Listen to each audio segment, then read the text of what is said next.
Harka fuune akkam jirtu nageenyi badhaadha. Kun sagalee kitaabaati. Sagaleen kitaabaa kee qophiilee garagaraa akkuma beekamu yeroon qopheesse kan isinii dhiyeessu ta'a. Qophii keenya har'aatiin kan ilaallu waa'ee saayikooloojii.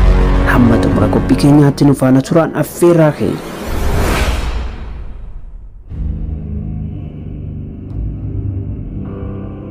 Jiruu keenya keessatti wanti nuti hojjennu baay'een isaanii namni akkamitti nu laaluu qaba kan jedhu irraa kan maddudha. Kun immoo shoora hawaasaa kan deebii namoonni nuuf kennan eeggachuu yookaan namoota nu daangeessanii jiran irraa abdii waa wayii eeggachuutti akka nuti harkifamnu godha.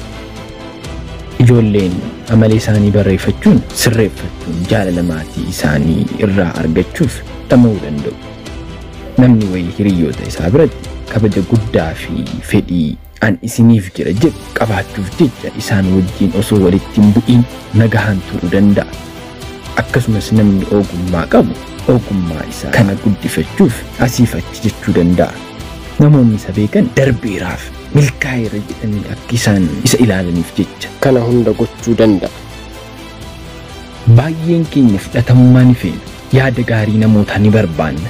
Gariin keenya immoo xiyyeeffannaa fi galata namoota kabaja qabnuuf irraa dhagahuu baay'ee barbaanna.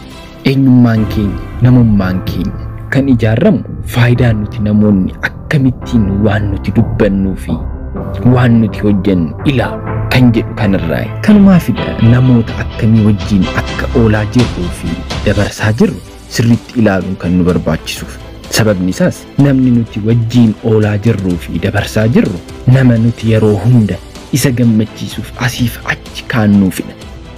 Namni uumamaan gosa wayii qaba. Kana jechuun takkaa garee wayii keessatti yoo firamanne fakkeenyaaf garee ilaalcha poolitikaa, ilaalcha amantii yookiin fedhii wal fakkaataa qooddachuutiin yoo firamanne ilaalcha bartee garee sanaatiin bitamuun keenya waan nafne. Namni namoota wajjin walii galu tokko namoota yaada hawaasaa hubatan wajjin ta'uunsaa waan hin oolledha. Namni nama hubataa ta'e tokko immoo garee namoota ispoortii taphatan wajjin ooluu danda'a. Dabalataanis namoonni waan aadaa, waan durii ta'e jaallatan immoo namoota aadaa leellisan wajjin ooluun isaanii waan hin hafnedha. Isaanis sana filatu. Sababni isaas gareen namoota nuti wajjin oolu dhiibbaa guddaa nurratti qabu irraa kan ka'edha. Kanaaf namoota akkamii wajjin akka dabarsaa jirru sirriitti hubachuun nu barbaachisa jechuudha. Namoonni jireenya koo keessatti barbaachisoo ta'an eenyu faana? Ilaalcha keenyaa fi amala keenya irratti abdiin isaan nurraa qaban akkamitti nurratti dhiibbaa fiduu danda'a jennee of gaafachuun nurra jiraata. Ijoolleen keenya garee namoota hojii hiikanii dhugaatii fi waan badaa adda addaa akkasii hojjechuutiin bashannanii fedhii gaarii jaallatamaa guddifachuu yoo jalqaban amalli ijoollee keenyaa fedhii garee kanaan bitamuu fi isaaniin hordofuu ta'uu danda'a. Sababa kanaaf garee yakkamtoota gurmaawan keessa seenuun kan hamaa ta'eef mee nama gocha garee yakkamtootaa kana qofaa hordofuudhaan gammachuu guddaa irraa argatu ilaalu. Nama kanaaf gocha garee yakkamtootaa kun hojjechuun baay'ee salphaa fi erga hojjeteen booda ammoo sababa amansiisaa maaliif akka hojjete himee yoo of amansiisuuf yaalu arguun kee waan hin oolledha. Gochoonni jeequmsaa yeroo mara garee akkanaatiif uumamu yoo sirriitti gadi buute ilaaltu akkamitti namoonni gocha sukkanneessaa akkasii hojjetu kan jedhu si dinqisiisa. Amma garuu maaliif akka ta'e waan hubanne natti fakkaata. Eenyummaa namoota garee akkasii irratti hirkatan yoo ilaalte namoonni kun garee kana irraa adda ba'uuf yookiin bilisoomuuf isaanitti baay'ee waan ulfaatu ta'a.